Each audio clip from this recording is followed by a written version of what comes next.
Samantala, Alex, dito na tayo sa iba pa mga iso, no? Dahil sa pananalasa ng scale insects naman ito. Sa mga nyugan sa Batangas, marami na ang napilitang maghanap ng ibang pagkakakitaan.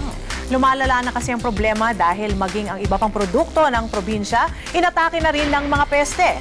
Magbabalita si Fiona Nicolas. Buong pamilya ni Tirso ang umaasa sa pagniniyog dito sa bayan ng Balele, Batangas.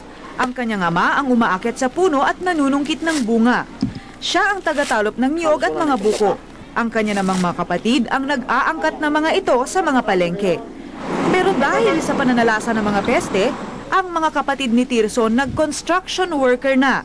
Habang si Tirso, nagtsatsaga sa maliit na kita mula sa pagninyog. Kung ano lang ang hanap buhay, para mabuhay ng legal. Ay minsan nga, makakaisip pa talaga lang gumawa ng mga sabat. Wala kang apakain sa pamilya mo, paano? Ang masaklap pa, hindi na lang ang puno ng nyog ang sinisira ng mga peste. Sa huling inspeksyon ng Philippine Coconut Authority, inaatake na rin ng scale insects ang iba pang pangunahing produkto na ini-export ng bansa. Apektado ang lansones, ang bananas, mga avocado, ibang fruit trees, at saka po itong ating mga ibang halaman na nakatanim sa ilalim ng coconut, tulad ng papaya, yon, mga naapektuhan din siya.